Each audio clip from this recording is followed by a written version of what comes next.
Hi, class. We're going to be talking about the development of feudalism in Western Europe. So, this is your chapter, just a PDF version that I was able to pull up. But I'm going to go over some of the main points with you. So, feel free to take notes because this may help you later for the test.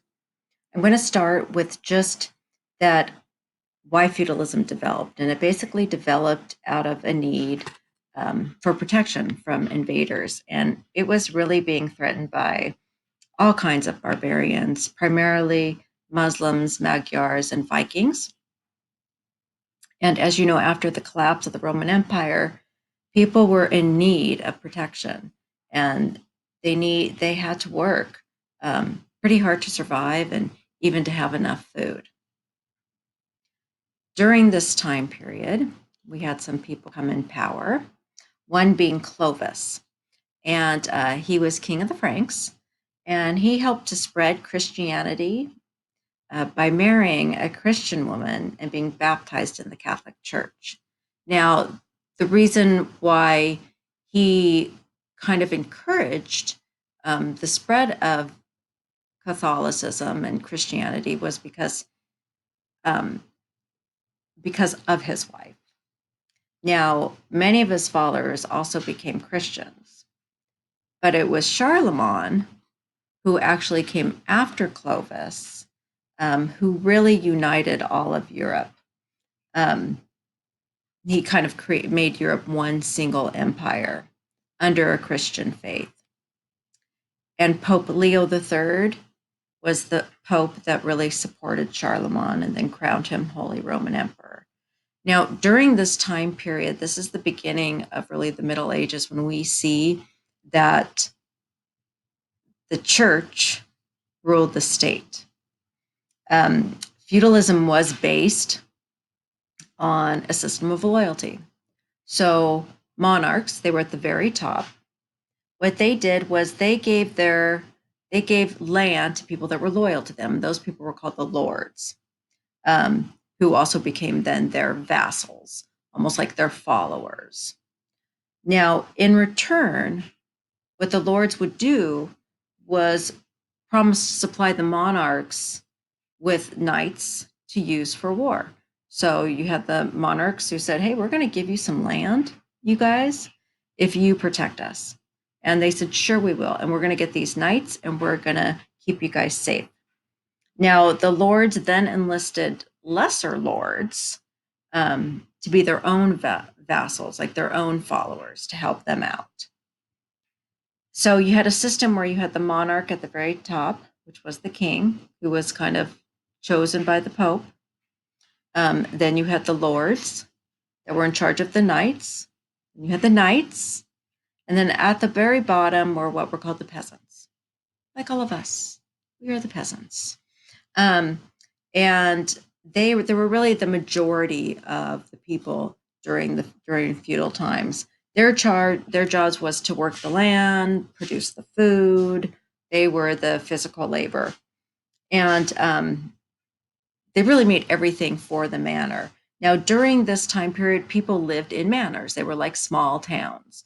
There may be a manor house, there may be a castle, but everything revolved around the manor.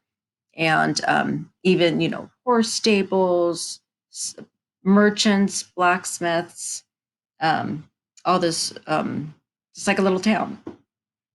But in return for any kind of vassal or follower was really protection.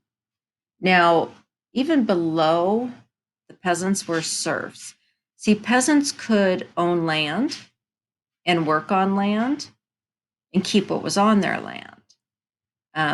Serfs were given a plot of land, but they had to work for the lords and the vassals. And anything they got was up for grabs for the lords and the vassals. So that was one difference, but probably the main difference is the serfs could not leave. They were tied to the land. They were like slaves. They were slaves. The peasants could, but the serfs, they could not. So if you want to kind of parallel this to our society, you got the king. Okay, let's say that's the president. Okay, then you got, actually, I'm going to take it down a notch because the manor is so small. So you got the governor, right? He's the monarch.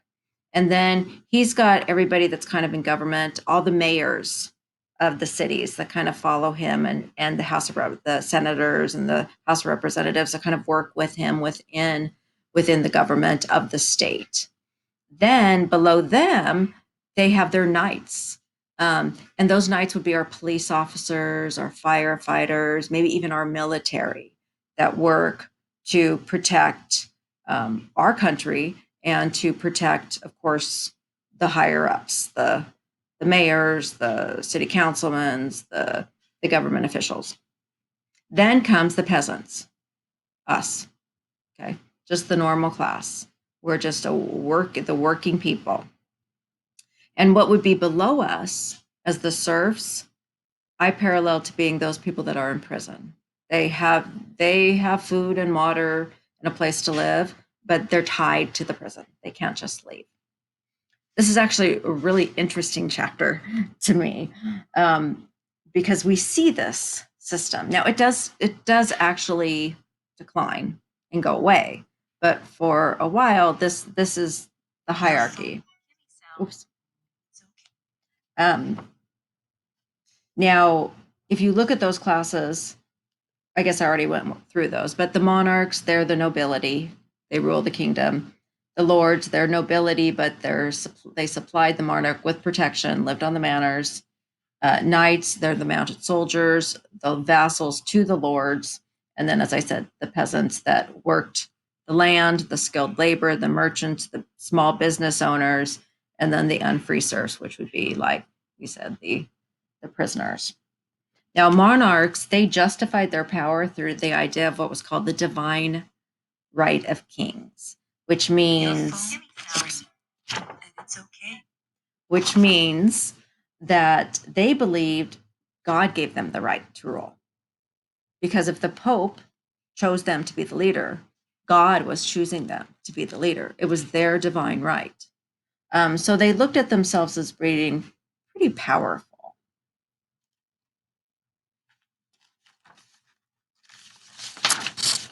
I'm looking at my notes to make sure I get everything in for you guys here. Let's see, the need for order and protection. Fiefs. Oh, fiefs were land. So when I say like the lords would give land, or the monarch would give land to the lords, they're called fiefs, those areas of land. Now, some of the differences in daily life, what responsibilities were what. The lords were responsible for basically managing and defending the manor, and the people working on them. They actually acted as judges. They did hold positions of government, and they supported the monarch in times of war. The ladies, they had really similar duties to the lords, but in addition, they had to basically run the households. They did live at the manor houses, sometimes in castles, and they were tough cookies. I mean, they went out and they hunted and gathered, in order to help put food on the table. It wasn't just like the Lord went out and got the food. They were out there hunting and gathering, but they also, did leisurely things too, like played games, danced, read in their spare time. Knights. Now, they were expected to be loyal to their lord and to behave what was called chivalrously. They participated in jousting tournaments. So you might have seen something like that at the Renaissance Fair, medieval times. And it took many years to become a knight. The whole idea of becoming a knight is so like romantic. At a very young age, at an age of 7, a boy is called a page. He goes to live at the castle, and the ladies of the castle basically teach him. And they don't just teach him about riding a horse, they teach him about religion. They teach him how to write. They teach him how to sing. They teach him how to dance. They teach him how to play instruments. They teach him to be like well versed in everything. And then when they finally get a little bit older, they get to become a squire. And when they're a squire, then they're kind of like the personal assistant to a knight. They'll shine their armor, they'll prepare the horses, help bring them food and water, and then eventually start to learn how to fight with a sword and ride a horse and fight on a horse. And it's not until they've done that for several years that eventually they get to become a knight.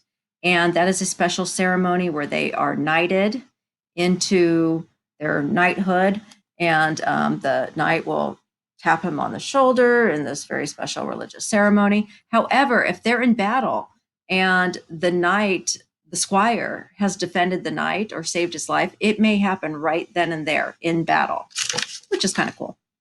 And then only one other thing here that I wanted to mention. Oh yeah. This way of life. Knights lived by a strong code called chivalry. Chivalry comes from the French word cheval, which means horse. Knights were expected to be loyal to the church and to their lord, to be just and fair, and to protect the helpless. And this is something that's kind of neat. They performed acts of gallantry and respect towards women. They were chivalrous. They would carry a woman over a puddle, or perhaps lie down their jacket. There was more like a coat. What do you call it? Not a shield. What do you call those things? Superheroes have them. Somebody help me. Somebody's out there telling me exactly what it is, but that's what I'm talking about. Cape. Yes, they would lie it down so that the women could walk over. So that was kind of cool. The peasants, I did tell you the peasants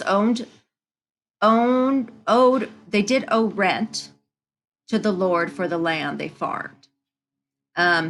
Unfree peasants or serfs owed the land their labor as well as their taxes. So peasants did have to pay rent. Yes, they did. So they would pay it in the way of, like, if they grew a bunch of tomatoes, well, then the lord would take as many tomatoes as he wanted. If he grew wheat, then the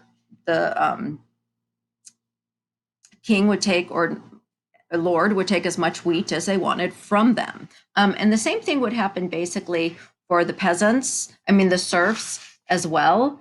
But the serfs, as we said, didn't get to leave the land that they were on, where although the peasants lived in these small crowded houses and didn't have much possessions, at least they were still considered free. Let me see if I think that pretty much covers it. Okay, yep, and that's the end of that. This is a really interesting chapter, so take the time to read it. You're going to do a little activity where you actually explain to me the hierarchy of the feudal system, being the monarch at the top, the lords, the peasants, the lords, the vassals being knights, and then the peasants and the serfs. All right, hope you listened to all this.